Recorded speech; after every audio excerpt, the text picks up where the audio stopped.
Marcos Vlog Lexter Hiking TV. Ito ang gabay at alikabay sa mga taong nawala ng landas at gabay para magbibigay ng daan upang makita ang kanilang mga sarili. Magandang araw sa inyong lahat. Ito naman ang inyong tagapagsalita at inyong host na si Lecter. Ito ang gabay at aligabay upang magbigay ng daan sa mga taong nawala ng pag-asa. At ngayon, maghuhula tayo sa taong 1999, no? Sa mga taong 1999. Bago natin huhulaan, mag-shoutout muna tayo sa ating mga supporter at sa ating mga tagapagsunod. Shoutout ako kay Ate Bing, no? Ayan. At sa Kapiso Vlog, Mr. Lee RTV. At iba pa, no? Sa ating mga silent viewers. Ayan, no? Nagpapasalamat din ako sa mga taong sumusunod sa atin at sa mga taong naniwala sa ating hula at gabay at sa ating nahuhulaan, no? Nagpapasalamat din ako sa mga taong marunong ding magbigay. Ayan. Ayan. So, maraming salamat no sa walang sawang pagsuporta natin sa ating programa. Ito ang ating gabay at aligabay. Nagbibigay ng daan, no? Ito ay nagdadala ng daan sa mga taong nangangailangan ng gabay. Okay, ayan. Ayan, shoutout din ako sa mga taga Mindanao, taga Cebu City, at taga Ilocos Norte. At kay Ate Jean, no? Kay Ate Jean, maraming salamat kay Ate Jean. Nagbibigay siya ng 200 pesos sa ating load. Ayan. Maraming salamat Ate Jean. Sana ay marami ka pang matutulungan. Ayan, malaking halaga na po yan sa akin, no? Yung load. At 200 pesos. Maraming salamat sa iyo. At kay Marcos. Ayan, kay Marcos din, nagbibigay ng 200 pesos sa ating load. Ayan, kay Marcos. Sponsor niyan sa ating load. At sa mga taong sa ating live no sa TikTok, maraming salamat kayo diyan at nag-support din kayo sa ating live sa ating TikTok. Yan.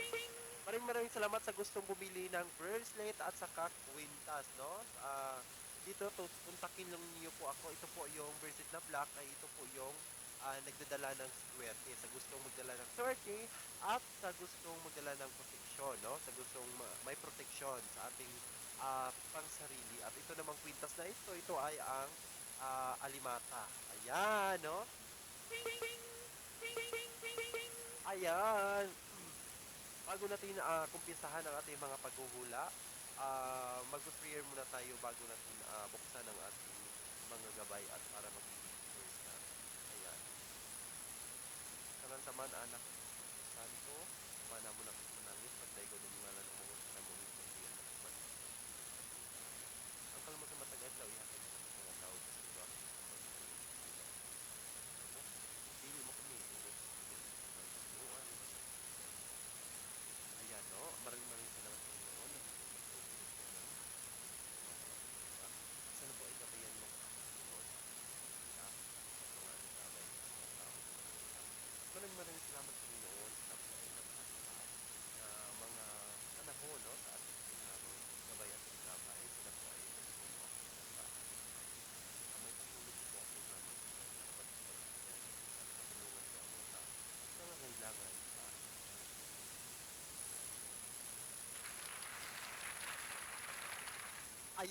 ayan. Mga taong naniwala, no? Okay, may ano lang tayo, mag-short story lang po tayo, no, noon. Kasi noon po sa dati po sa Mindanao may mga ano doon tuba sa amin, no. Yung ano po, yung kapitbahay namin doon sa Mindanao, sa siyang babae at saka na, doon sila kasi po yung Mindanao wala po talaga sa Mindanao sa mula sa Parasan yan. Wala talaga yung dagat. Ang meron lang doon marami pong tuba at saka sapa at waterfall. At saka yung history ko is about sa Encanto, no? Or Encanto. Kung ikaw ay naniwala sa mga Encanto, ako po ay 100%. Nakita ko po at naramdaman ko. At noong bata pa ako, is nakikita ako ng mga Encanto. po, no? Kaya po may mga habak po ako noon. Ayan. Pero mag-story po tayo dyan bago natin mag-story. Story lang po tayo. Ito po, continue po tayo sa ating main topic. Sa story po. Aming sinihan. Okay, yung sinihan namin, nangunguryente sila na kasama ang kanyang kapatid. Okay? At ganon, ang nangyari, pagkapunta nila doon sa may uh, malalim, no? At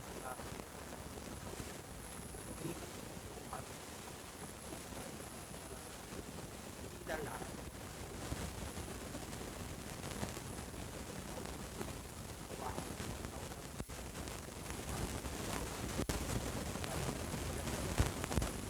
no? Parang batis yan, pero hindi maingay, no? Parang ano lang siya, silent, naka-silent siya, parang ano siya, parang mysterious na lugar, okay? Pero doon sa puno, may puno yun,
so kaya po ay, sabi niya, basta sama ka. Hinawakan siya. Parang gano'n, no?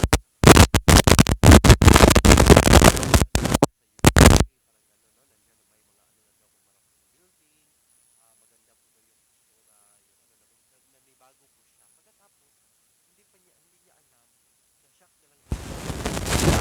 Ay, pala.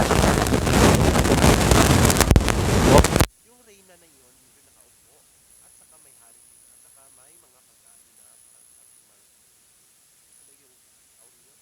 Yung lamesa is mataas po daw yung tapos maraming mga itim at saka pula. Ano lang po, same pula po, marami itim lang po. Mostly po yung itim at saka pula. Sabi niya, at sabi ng hari, kumain ka. Hindi siyang kumakain kasi isip daw. Sabi niya, bakit po ako kumakain? Basta siya, yan ang rules daw sa kanilang ano, lugar na dapat daw kumakain yung kung sino mang pumunta sa bago daw sila kumakain. Kasi sabi niya, dapat mamingi siya sa tatlong kasi may sala siya. So, bago nila kain lang, bago nila pinakakain,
Yan po.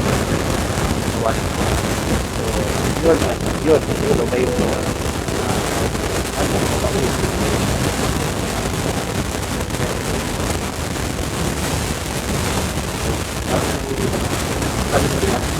kumakain ka na.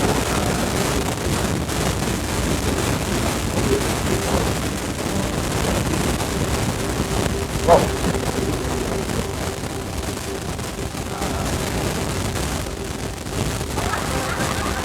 At gano'n, no? Kumakain ka. At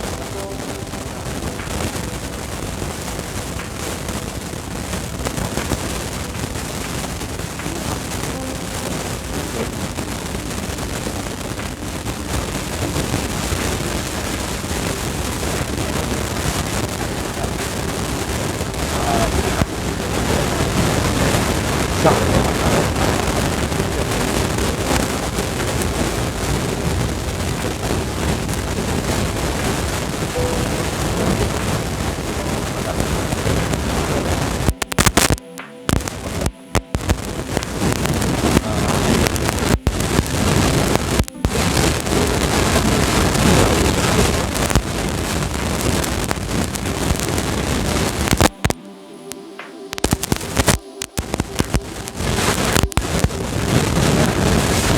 'yun lang po ang ating kuya, ating kabayan. Ako. Maraming salamat ulit sa mga video ko, no?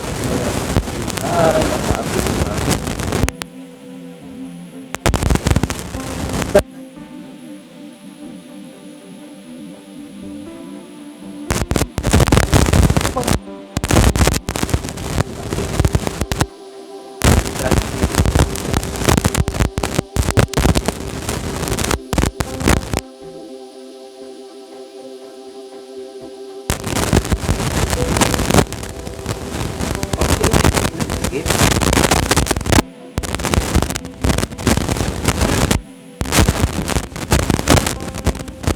1998 para sa iyo kung ikaw ang babae ngayong 2023 pagkatapos ng 2023 dito sa ating gabay at patay hindi magkakaroon or matagumpayan mo ang hirap kung ano bang hirap na sa iyo ngayon posible nalampasan mo daw yung naman dito na posible kong magkakaroon ng panibagong negosyo or something na hindi ka nawala ng pag-asa. Sabi daw dito, posibleng nalampasan mo na lahat ng mga sakit, mga karanasan mo. Pero sabi dito, may mga pangarap ka pa daw, pero nakita naman natin dito na posible pong nag-steady na lang yung ano mo, yung decision mo. Parang something pinaubaya mo na lang ko sa inyo. Yan. Ayan po ang hula sa ating mga 1998. Okay, huhulaan natin sa 1994. Sa 1994, kung ikaw ay lalaki, posibleng hindi maganda yung relasyon mo ngayon. At nakikita natin dito, may mga tinatapos ng pag-ibig at sa pera medyo, ano ka, sa trabaho pero nakikita natin dito sa pera, medyo wala ka sa pera. At nakikita natin dito, posible pong magkakaroon ka ng magandang buhay sa ngayong 2023 2024 at nakikita na natin dito bagong papasok na taon posible magkakaroon ka ng ibig sabihin posible magkakaroon ka ng bagong trabaho makikita ka ng magandang oportunidad at nakikita natin dito posible po mag-iiba po yung decision mo posible po makakapag-abot ka at nakikita din natin dito posible ding marunong kang umunawa marunong kang dumidiskarte at marunong kang rumispeto sa tao or mahal mo. Ayan, no? Ang ating nakikita. Okay, magbibigay tayo ng hints, no? Mag-hints ngayong 2024. Ang mga i-hints natin is mga artista kung ano po ba mga posible mangyayari sa 2024. Okay, sa mga artist nakikita natin dito, posibleng magkakaroon ng sa pera, no? Posible po maganda po ang kanilang buhay ngayong 2024. Pero may mga mawawala or something may mga madisgrasya isang lalaki, no? Isang artista po. At hindi natin babanggitin yung pangalan.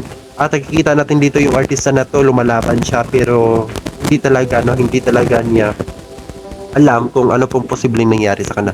May paghihiwalayan na malupit no? Ngayong 2024 at nakikita natin dito posibleng lumalayo siya or something ganon at nakikita natin dito may kamatayan or something may mga disgrasya na paparating ngayong 2024 sa mga artist. Siya po ay sikat, no? Ayan. So, dapat mag-ingat-ingat siya kung siya ay nanonood ngayon. Okay, ayan po ang mga hula natin, gabay. At ngayon, nahulaan natin yung mga posibleng mangyayari ngayong 2024. Okay, sa 2024, ano pa bang po nga posibleng mangyayari natin? Or ano pong mga pangitain natin? Okay, gabay at aligabay, sana po ay bigyan mo ako ng liwanag. At sana po ay bigyan mo ako ng gabay para ito ay mapakita sa mga tao at posible nating magkakaroon tayo ng paghahanda kung ano bang mga calamity ang ipapakita mo, gabay at ligabay. Okay, sa mga gabay at ligabay, nakikita natin dito. Okay, may posible pong magkakaroon ngayong 2024, posible pong magkakaroon ng matinding labanan, no? Sa tatlong, ayan, posible po ito. Posibleng may mga labanan na ito ay posibleng mga country, no, na hindi nagkakaisa or something nagkakasakitan. Kaya po dumating sa point na magkakalaban-laban. Okay? Ayan po sa 2024. At nakikita natin dito may mga maraming hindi maganda na mangyayari at nakikita lamang natin dito posibleng may mga sa ating bayan or sa ating no, sa ating gobyerno is posible pong magkawatak-watak at posible ding may pag-aawayan at pangayan at hindi na po maganda yung kilosan sa government or something sa ating lipunan. At nakikita natin dito may tatlong tao po na lalaki na posibleng magiging presidente by next year, no? At nakikita natin dito ang isang lalaking ito ay posibleng magbabago sa ating mundo or magbabago sa ating bayan. Yan. At nakikita natin dito sa 2024, posible pong may posibleng may mga lumalaban, no? Tatlong tao po ito, puros lalaki, posibleng maglalaban-laban po ito. At nakikita natin dito posibleng hindi maganda ang kanilang mga layunin sa buhay. Okay. Yan po ang hint. Okay, ngayon, magpo-proceed naman tayo sa 1983. Okay, sa 1983, tignan natin ang mga kapalaran at gabay sa 1983. Posible magkakaroon ka ng dalawang anak at nakikita dito lumalaban ka sa trabaho at nakikita natin ito posible magkakalayo ka o something lumalayo po kayo kasama yung pamilya at gustuhin nyo mamuhay ng tahimik sa bukid. At nakikita natin dito, iwanan mo lahat ng mga karanasan mo, yung mga mayaman buhay mo pero ginugusto mo pa or pinipili nyo yung nasa bukid po kayo or something sa malayong lugar na layo sa mga teknolohiya, parang ganon. Okay, mga hula natin. Okay, maghuhula naman tayo sa 1995. Okay, sa 1995, mga hula sa 1995, magkakaroon ka ng anxiety, hindi ka masyado nakakatulog dahil sa mga problema sapagkat ang pag-ibig mo ay hindi ka pwede makabitaw-bitaw kahit logi ka na or something, may mga problema na dumating pero ay lamang kahit sa'yo or something na may mga problema talaga na parang something na minamaritis yung buhay mo. Pero nakikita natin dito, huwag ka pong mag-alala dahil dumating po sa punto nabigyan ka Dahil Spirit Christmas ngayon, so nagbibigay kami ng tulong or Christmas gift sa mga taong mga bata, no, para po ito ay ayan, maraming salamat sa nanaulak nila. Ito po ay sponsor sa atin. Kaya nagpapasalamat tayo kay Mamita. Siya po ang only sponsor, no, sa ngayon. Ayan, maraming salamat. Is magbibigay kami para sa kanila. Samahan nyo kami para sa success natin na makita ang kanilang reaksyon, no, sa mga batang matulungan. So ayan, no, linagay natin sa sobre para ito ay ma-formal na makuha nila yung gift nila ngayon. So ayan, no, masaya tayo ngayon kasi po sa Spirit of Christmas na parang kunting tulong para may maano naman sila, no, para may memories din sila or something na makikita nila yung salamat po sa mga hindi po kayo i-skip, no, sa ating video. Pinanood nyo lahat ang ating full episode sa ating sa ating vlog. Ayan, maraming salamat. At sa mga sumusuporta, maraming salamat din at hindi po kayo nawala ng pag-asa, no? Especially kay ating kay Mr. Lee at TV. Ano, sa mga silent viewers natin.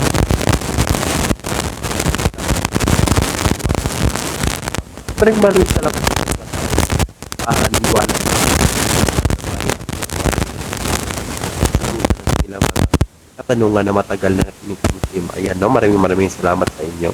At sa walang sawang pagsuporta ninyo sa ating sa ating programa. Ayan, maraming salamat. At ito muli ang inyong tagapagsalita. Ito si Victor. At ito ang ating main channel. Ang gabay at gabay. Dito lang sa hula, no? Sa gabay. May pagkakama din at mga sumusuporta. Walang sawang nagbibigay o ating